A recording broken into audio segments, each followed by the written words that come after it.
Olá, eu sou Gabriela Michizuki Eu sou Andréia Silveira e esse é o Conexão Gaba. Olá, sejam muito bem-vindas a mais um episódio do Conexão Gaba. Eu sou Gabriela Michizuki.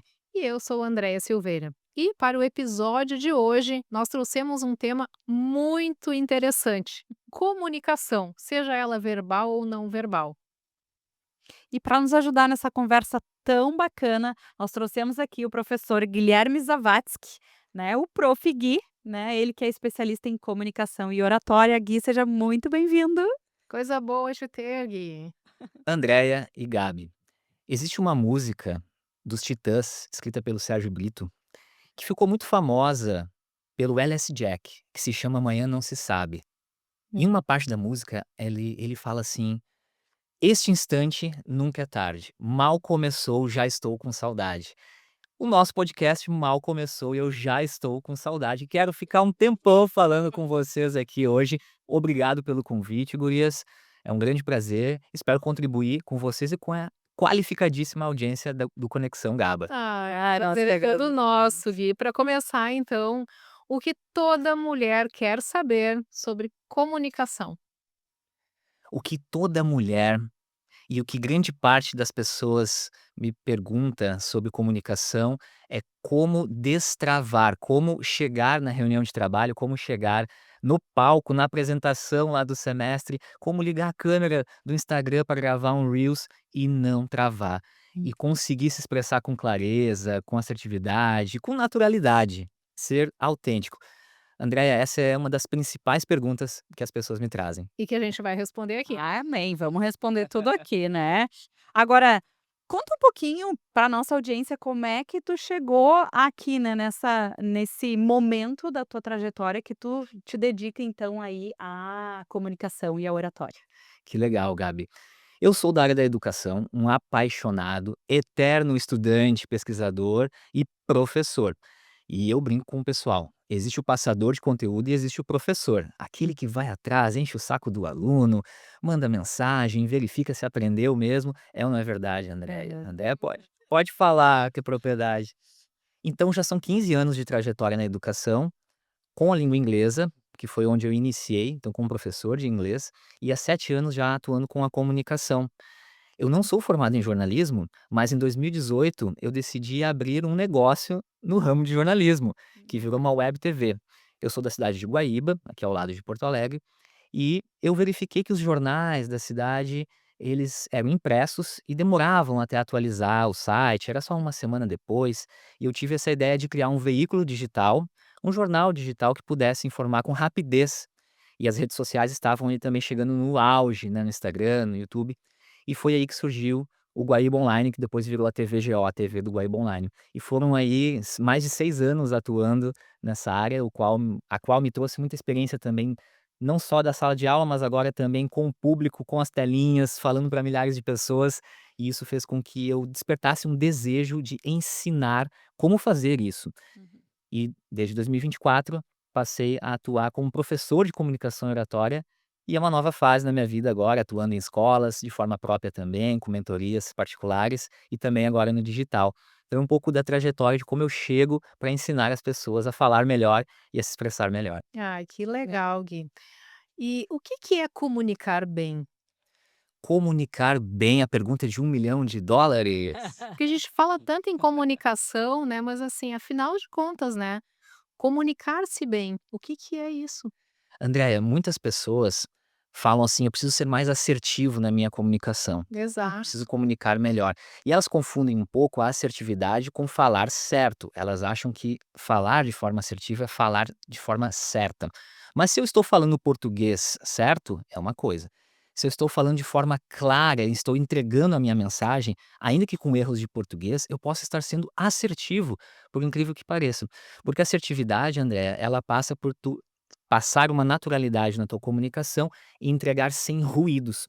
Então, quando nós eliminamos os ruídos de comunicação na emissão e na recepção, nós temos aí a entrega, as pontas se conectam e você consegue ser assertiva na sua entrega da comunicação. Eu vejo essa linha, Andréia, como se comunicar bem, conseguir expressar a tua mensagem, entregar o que tu desejas, sem ruídos, que a pessoa consiga levar a sua mensagem da forma que você planejou ela ser entregue. Perfeito.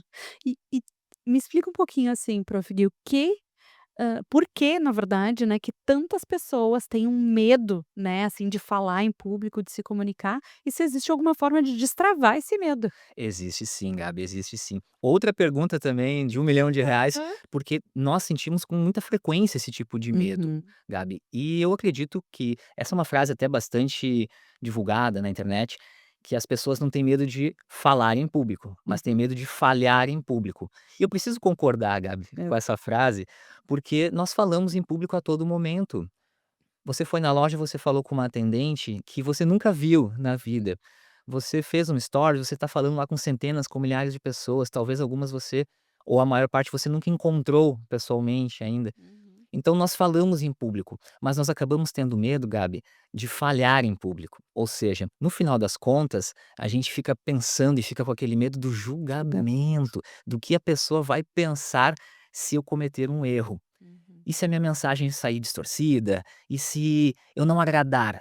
Essa é a principal questão. Se eu não agradar o público, o que vão sair falando de mim? E aí vem o medo do julgamento. E a pessoa pode acabar travando. Uhum. Aí podem vir vícios de linguagem, que a gente pode falar já já, podem vir nervosismo, aquele nervosismo que te impede de continuar. E aí a pessoa ou trava ou ela começa a coçar a cabeça, falar, desviar o olhar Uhum. e grava muitas vezes o vídeo e não consegue terminar, uma série de efeitos que podem ocorrer por conta do medo do julgamento. Uhum. E aí, assim, já vi casos de pessoas que desencadeiam até crises de ansiedade, né, assim, ou crise de pânico, e a partir dali já, assim, já começa um trabalho que vai, assim, para além de treinar a comunicação, ele precisa de um acompanhamento também psiquiátrico, psicológico, enfim, para conseguir superar e driblar, né, todo esse medo que paralisa mesmo, né. E tu sabe que, até só para concluir, ideia, eu conversando uma vez com uma pessoa, ela me disse assim: "Mas como é que eu posso ter esse medo, né, e tal, de uma coisa tão simples que é falar". Eu digo assim, eu disse pra ela, né, assim: "O nosso cérebro entende aquilo como uma ameaça real, né, Sim. que se traduz num efeito químico no nosso organismo que de fato vai refletir, né, nessa incapacidade de ir em frente por conta daquele medo que toma conta, né. Exato. Então o cortisol dispara no organismo e a gente trava Você mesmo, abre a então boca. é real, né, apesar de parecer: "Ah, mas ai, como não consegue?". Não, gente, é um medo real, né, e quimicamente o nosso organismo reage a isso, né. Mas Exato. eu acho importante colocar que isso é treinável É, bom. e aprendi com o Prof. Gui.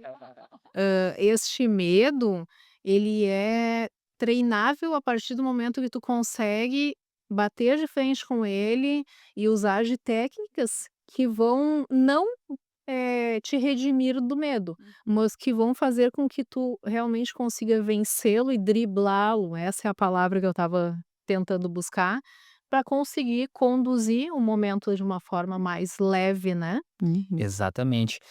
E o que a Gabi comentou é real, porque nós entramos naquele estado de alerta. Exato. Eu até comentava ali naquele momento que a gente abre a boca É para luta e entrar fuga, né. luta e fuga, aquele momento de colocar mais ar para dentro para disparar. Hum. Então, de fato, isso pode acontecer, Gabi. Hum. Como a Andrea comentou, o medo ele vai estar presente. Muito se fala hoje por aí, vai com medo mesmo. Aham. Aquela frase famosa, vai com medo mesmo. Mas Aham. vamos adaptar um pouquinho aqui, gurias. O medo, ele é algo natural do ser humano que nos impede de cometer loucuras muitas vezes. Então, ele, se vocês analisarem, ele tem o seu lado muito positivo Positivo, para que a protetivo, gente né. para que a gente possa, né, ficarmos protegidos. Eu brinco com os alunos da seguinte forma: deixa o medo no cantinho do palco.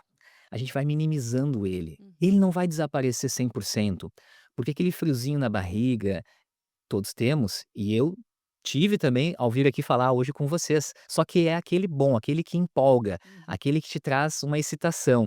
Esse que a gente tem que buscar, André, é chegar nesse ponto. Uhum. Então, eu comento com os alunos: imagina que esse monstro do tamanho dessa sala, ele vai sendo diminuído, ele vai diminuindo. Tem gente que fecha os olhos, imagina de Uhum. verdade e vai deixando no cantinho do palco. Ele Você pode chutar ele, assim, quando necessário, ele não incomoda, Uhum. É. mas Nós não buscamos minimizar ele a zero, mas sim para que você possa controlar este medo, controlar este nervosismo. Uhum. Em alguns casos, eu trabalho com alguns alunos, muito mais o psicológico, como tu falaste, Gabi, do que a técnica vocal ou a comunicação não verbal, porque o aluno, às vezes, ele já domina o conteúdo, ele tem todos os números do relatório na cabeça, ele sabe o que dizer, ele conhece o chefe, conhece os colegas de trabalho e chega na apresentação da empresa e ainda assim trava. Então eu fui, ao longo dessa carreira, coletando essas informações e descobri que esse travamento, esse travar desse aluno não era por falta de técnica, mas Uhum. pelo medo do que o chefe ia pensar dele, do que o colega ia comentar depois.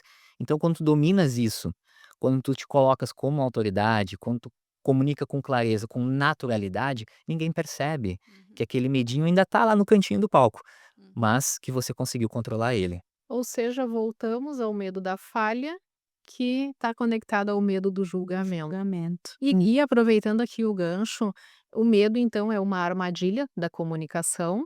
Além do medo, quais são as principais armadilhas da comunicação, na tua Boa, concepção? tu sabes que as pessoas tendem a falar de uma forma mais informal no dia a dia, Uhum. e eu venho observando também essa diferença geracional. Assim como a nossa geração, as gerações anteriores, também tivemos gírias, também usamos de uma linguagem da nossa época, as novas gerações também vêm utilizando. Só que isso tem se tornado cada vez mais evidente e vem se tornando padrão.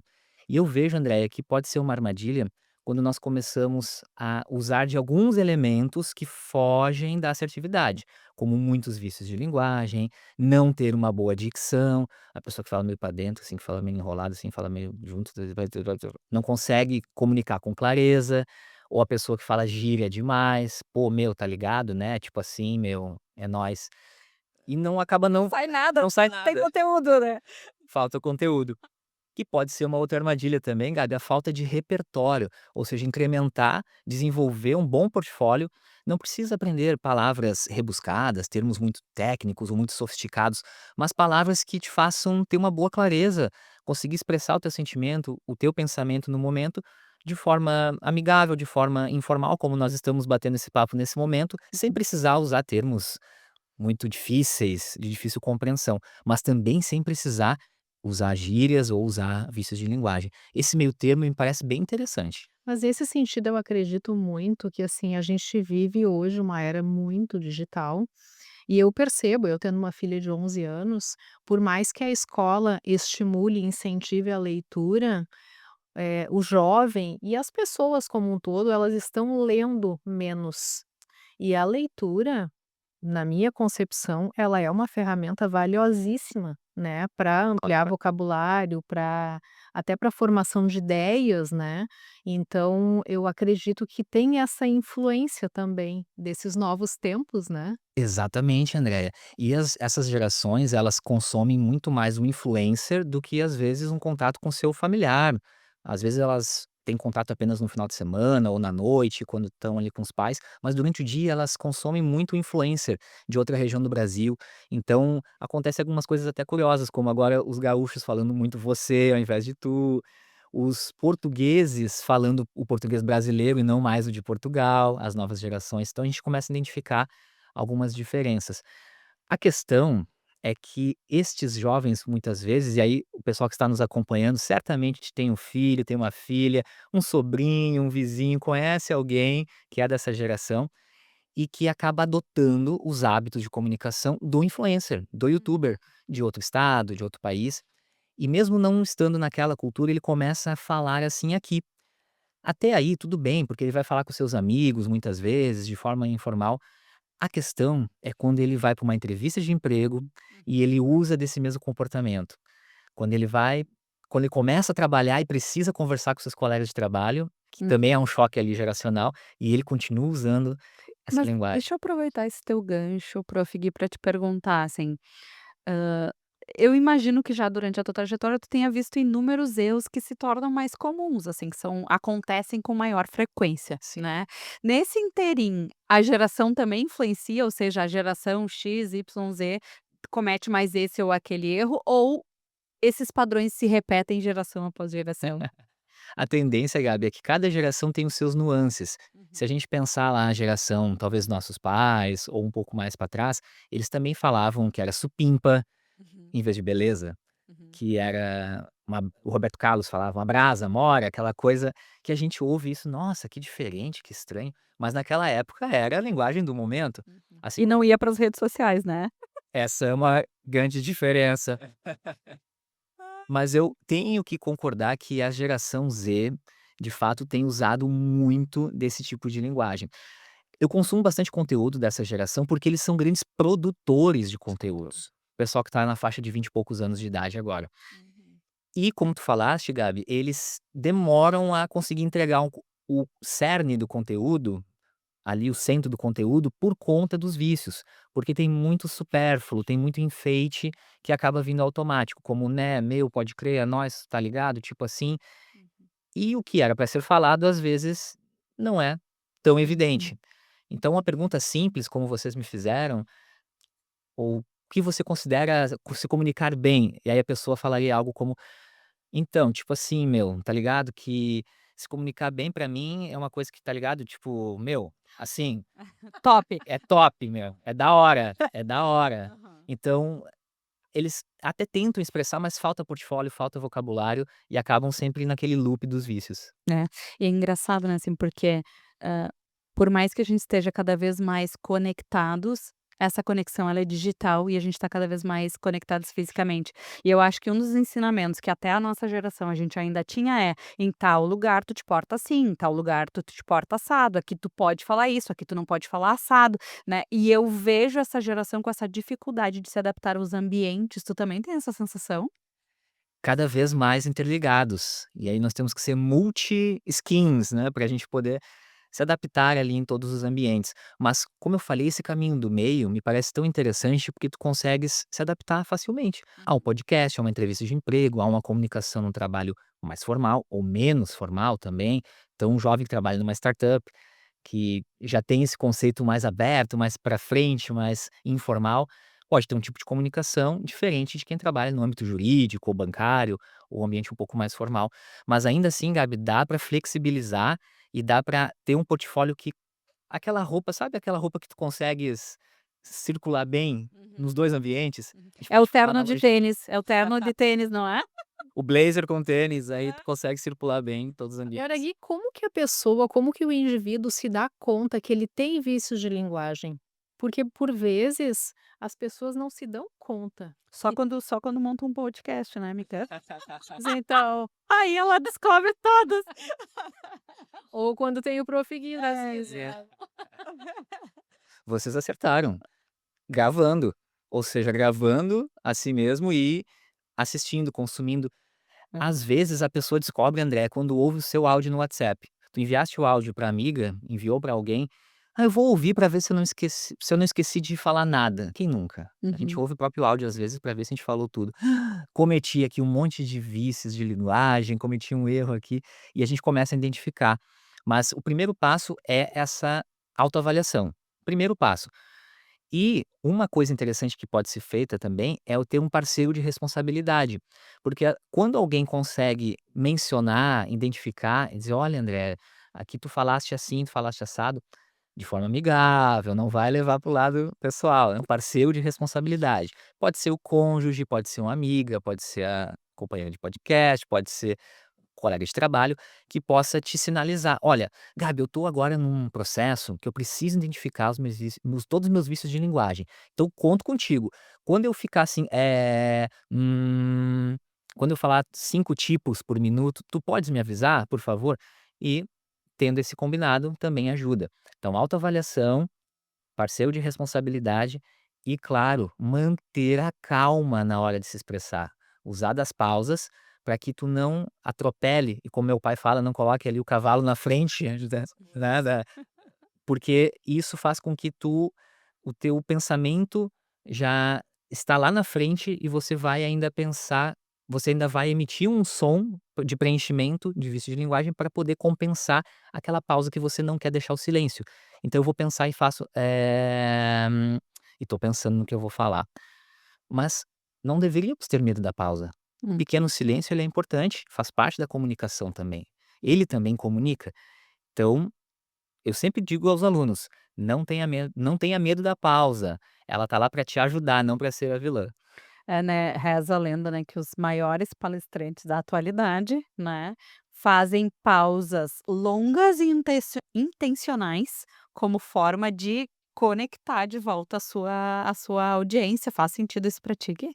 Faz sentido tanto para chamar a atenção do público em alguns momentos, porque às vezes quando o público está disperso, o oposto de elevar a minha voz é que vai chamar a atenção. Porque se eu começo a competir com o público, eu posso até me desgastar e vira uma competição mesmo, uma guerra. Mas às vezes eu mudar o meu tom para um tom Uhum. mais, para tocar mais assim a fundo na pessoa e começar a usar de pausas. Veja como já chama atenção. Hum. Tô trazendo atenção para o meu lado. Uhum. Parece que eu vou falar uma coisa muito importante agora para vocês. Veja A gente como usa isso muda. com os filhos, não usa? Muito. Quando, tá aquele griteiro, chororô, a gente vai: "Eu vou falar bem baixinho e tu presta atenção na mamãe". É a tua chance de me ouvir. Ou quando a mãe tá brava, né. Aham. "Guilherme, eu vou falar uma vez só". Então é aquela coisa Algo completo, então deu ruim, né. é. Exato. Agora, vamos falar sobre cross-dressing. Impossível trazer aqui o Prof. Gui, a gente não falar desse assunto. O que que o cross-dressing comunica sobre o Prof. Gui? Que legal a gente entrar nesse tema, gurias, muito bom. Porque as pessoas quando me enxergam assim dessa forma, naturalmente elas pensam algumas coisas, Hum. tiram algumas conclusões e às vezes passam ali 1000 perguntas na cabeça.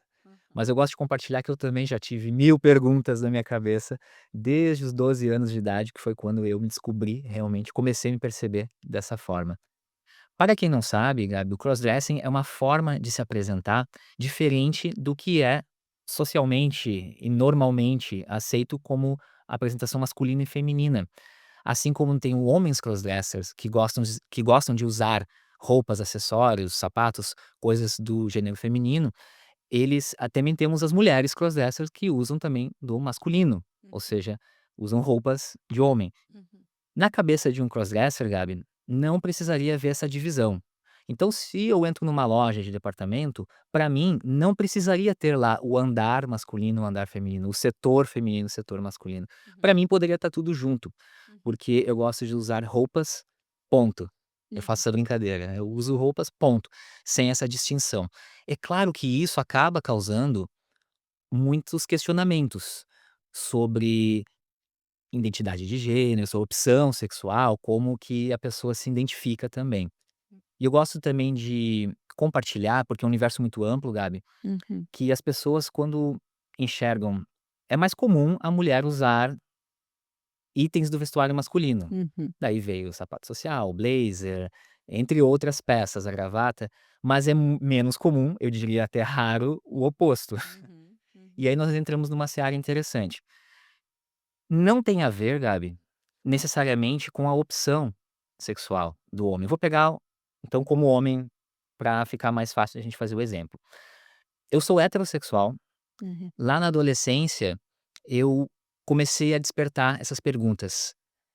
Eu queria me vestir igual a minha coleguinha da escola. Eu tinha aquele desejo, uhum, no ensino fundamental, no ensino médio. Mas eu também queria ficar com ela. Eu não queria ficar com o meu colega. uhum, Imagina numa cabeça de adolescente, quantas perguntas. uhum, Isso é ser gay? Eu perguntava: "Será que eu sou gay? Porque eu quero me estar que nem a minha colega?". E depois eu fui entendendo ao longo dos anos, eu comecei a trabalhar aos 16 anos, aí eu fui comprando minhas primeiras coisas escondido, claro, uhum, fui revelando aos poucos para as minhas namoradas que tive, todas souberam. Lá inicialmente mais adiante, mas depois, já desde o início, claro.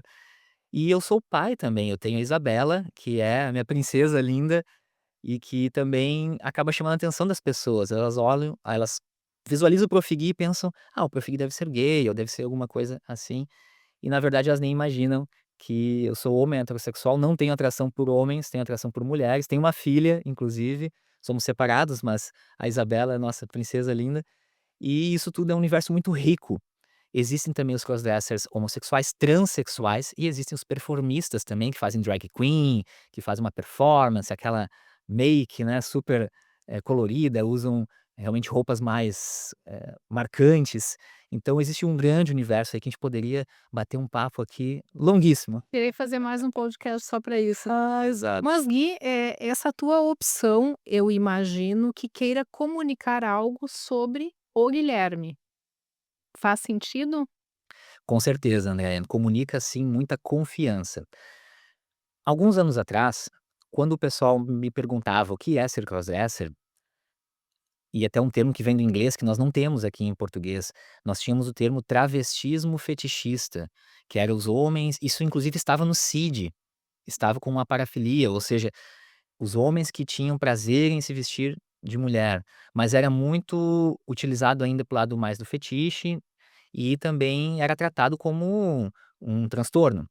Então hoje não está mais, em alguns países ainda assim, e ainda tratam isso infelizmente, Andréia, como se eu for para o Oriente Médio, por exemplo, lá eu seria muito hostilizado, sem dúvida, Uhum. mas aqui no Brasil nós já estamos em um outro momento. Então eu acredito que sim, comunica muita confiança. Antigamente eu demorava um bom tempo para responder. "Ah, sabe isso, sabe aquilo? É mais ou menos assim", eu ficava fazendo comparações. Hoje a minha resposta é muito simples e com maior maturidade, ela é muito mais curta, porque eu me sinto bem. Eu me sinto 10 vezes melhor andando assim, me comunicando assim, me sinto mais confiante assim, mais empoderado, subo no palco melhor assim, falo melhor assim, estou em sala de aula sempre assim É verdade. e dou uma excelente aula dessa forma. E eu acredito que, como homem, como usando o vestuário de homem, eu seria, entre aspas, "mais um", mas dessa forma eu me sinto muito único, me sinto valorizado, me sinto pra cima, muito empoderado. Essa é uma resposta que faria sentido pra mim, Andréia. E com um parênteses, fazem 5 anos que eu me apresento assim, apenas. Foi uma virada de chave também ali em 2020, na época de pandemia, que fez com que eu começasse a de fato circular assim em todos os ambientes no meu dia a dia. Uhum. Mas até então ainda ficava muito fechado. Vocês e a nossa querida audiência se surpreenderiam com a quantidade de homens crossdressers no Brasil e no mundo. Porém, mais de 90% deles estão escondidos, fechados e não falam sobre isso. Alguns conversam comigo e dizem assim: "A minha esposa não sabe. Eu sou casado há 10 anos. Eu tenho 2 filhas, elas não sabem". Imagina a logística que ele tem que fazer para guardar todas as suas roupas, seus saltos, suas coisas, sem comunicar à própria esposa. Então ainda é um tabu em muitos aspectos, ainda tem muito espaço para a gente conversar e para a Uhum. gente abrir esse assunto com a sociedade. Será um prazer para mim sempre. E Gui, tu já viveu alguma situação constrangedora por conta dessa tua opção? Existe, André, existe. Aí nós teríamos que falar do preconceito, Sim. que existe, sem dúvida, mas nós temos uma boa notícia. O Brasil, ele está no meio termo, ele vem evoluindo muito nisso. Uhum. Nós já fomos, se vocês olharem nos anos 80 até anos 90, as próprias letras de música, e nós temos aqui uma cantora, né, que pode até, né, nos recordar de algumas letras, que deixavam de forma implícita, Cazuza, Renato Russo, Freddie Mercury do Queen, eles deixavam de forma implícita, eles não conseguiam colocar como é hoje. A gente tá falando de 30, 40 anos atrás apenas. Então é um processo muito recente. Então, Andréia, sim, já ouvi comentários, ouço na rua, de homens e de mulheres, dos 2, dos 2. Às vezes uma mãe que puxa a sua filha para não ver ou vira o rosto, alguma coisa assim, mas cada um tem a sua, como diria Cazuza, a sua ideologia também e o seu conceito. O que a gente não pode ter é o pré-conceito, que é você julgar antes de você conversar com a pessoa, de você buscar entender. Eu adoro quando me fazem perguntas, ao invés de tirar a conclusão, porque a gente consegue bater esse papo e entender que eu sou professor, assim, sou músico, sou musicista, assim, sou motociclista, assim, sou skatista, assim, sou pai, assim, sou filho, assim.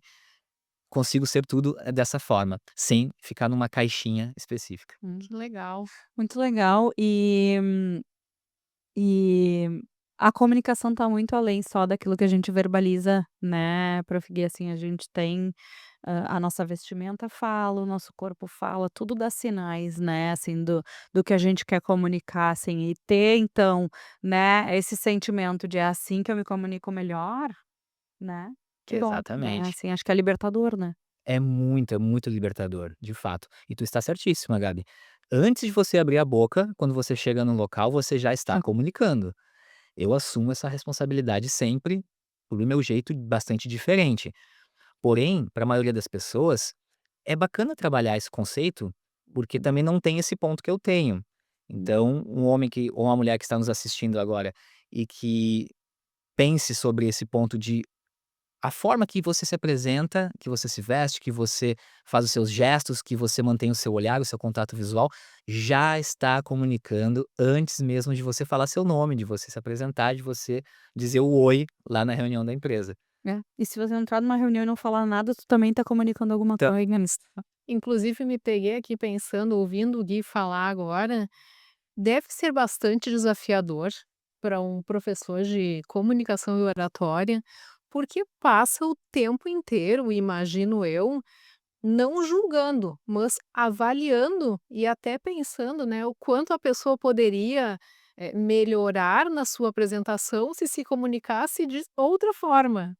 Isso deve acontecer bastante? e sabe o que é mais legal nisso tudo, André? É quando os alunos me comentam: "Prof. Gui, eu estava assistindo uma palestra lá no evento da empresa e tu não sabe, o palestrante cometeu esse vício de linguagem". Eles vêm me contar, ou seja, eles viram observadores, isso é um excelente sinal. Hum. A pessoa passa a ficar mais observadora e começa a identificar o que pode extrair de positivo de uma comunicação de um orador de referência ou não, o que poderia melhorar.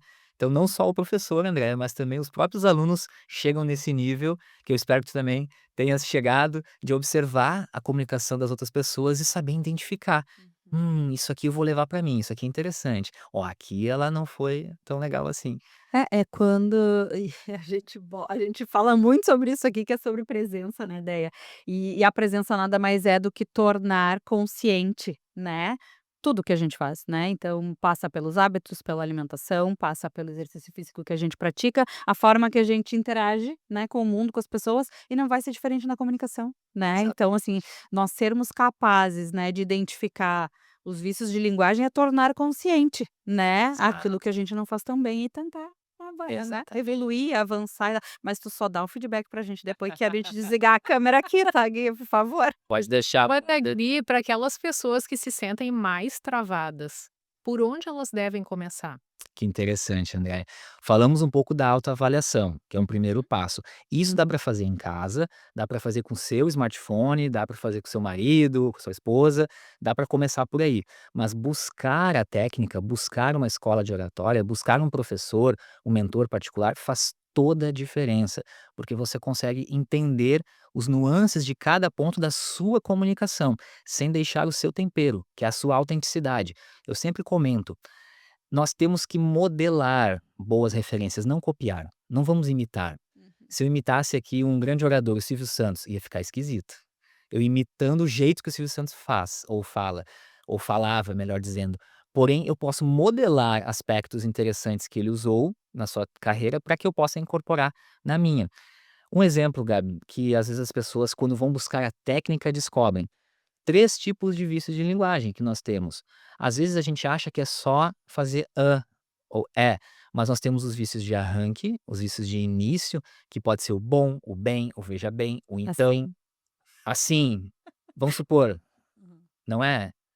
Veja bem, vamos lá? Hum. Olha, olha só, tem muitos. Depois nós temos os de preenchimento, os vícios de preenchimento, aí sim entra esse do pensamento, que é o é, então, e depois nós temos os vícios de fechamento, que também são muito comuns, como o né, como isso, como o assim de novo, entre outros. O entendeu, o tá legal, tá ok.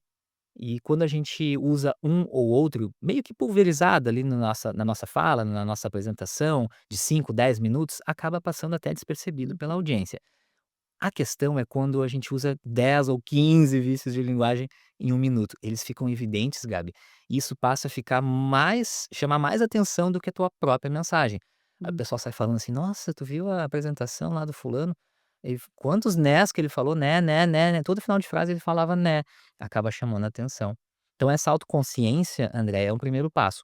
Buscar a qualificação e depois praticar, treinar, e fazendo a manutenção seria um próximo passo interessantíssimo para evoluir a oratória. Ah, sensacional. Bom, ficaríamos aqui a tarde inteira, né. Inclusive a gente já pode marcar o segundo. Uhum, uhum. Mas Gui, a gente não pode encerrar esse episódio sem falar que A gente não pode encerrar este episódio sem falar que a felicidade surge de você estar no seu estado natural de evolução e vivendo o máximo de seu potencial.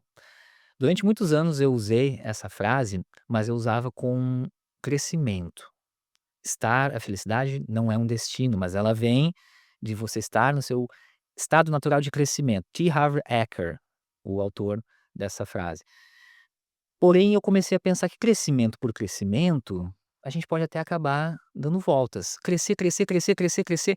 Depois de 2 burnouts, eu entendi que eu deveria trocar essa palavra para associar com a felicidade. Não só o crescimento por si só, mas evolução. E aí foi quando eu me acalmei, pivotei, fiz essas mudanças que a gente conversou aqui na trajetória e entendi que estar no processo natural de evolução e vivendo o máximo do meu potencial, para mim, traria felicidade todos os dias. É dessa forma que eu vivo e que eu gosto de compartilhar com os alunos, com os familiares, com a audiência, com vocês. Legal, ai, bah, que delícia. sensacional. Gui, ou melhor, Prof. Gui, né, conta para nossa audiência onde é que elas conseguem te acompanhar e ver as tuas dicas e até quem sabe entrar em contato contigo. Ótimo. Todos que me acompanham, o @prof.gui lá no Instagram é o contato hoje em dia mais rápido para a pessoa já acessar meus conteúdos, meus vídeos, meus stories, as aulas rápidas que eu dou lá e também para me chamar no WhatsApp através de lá para marcar as mentorias particulares, para fazer um processo de acompanhamento que pode levar semanas ou meses, dependendo dos teus objetivos, Uhum. customizado para ajudar a atingir aquele teu objetivo de comunicação, promoção no trabalho, uma viagem importante, fazer aquela apresentação master lá para teus colegas de empresa, seja qual for o objetivo, até se comunicar melhor em casa, com a família também podemos ajudar, com certeza. Então @prof.gui. Em novembro, agora tem uma grande novidade, que é o lançamento da minha plataforma digital, focada para ensinar qualquer pessoa em qualquer lugar do mundo. Então a Olha, legal. Comunicaflix está chegando aí para ser a Netflix da oratória, vamos colocar entre aspas, e com o maior prazer vou trazer aqui em primeira mão para vocês também. Ai, que delícia. E Obrigada. muito obrigada pela tua generosidade, disponibilidade de abrir a tua agenda, vir até aqui conversar com a gente, trazer tantas dicas legais, né, de um assunto tão bacana. Uhum. E espero que vocês tenham gostado tanto quanto nós. Registro aqui também o nosso super agradecimento para os nossos apoiadores, a Mari Araújo, que sempre é responsável por esses looks lindos que a gente utiliza, por Origem Café e também Miró Chocolates, que vai presentear o nosso convidado querido. Importante também, não deixem de nos seguir aqui no @Conexão Gaba no Instagram e se inscrever nos nossos canais do Spotify e do YouTube para não perder nenhum episódio. Muito obrigada e até a próxima. Até a próxima.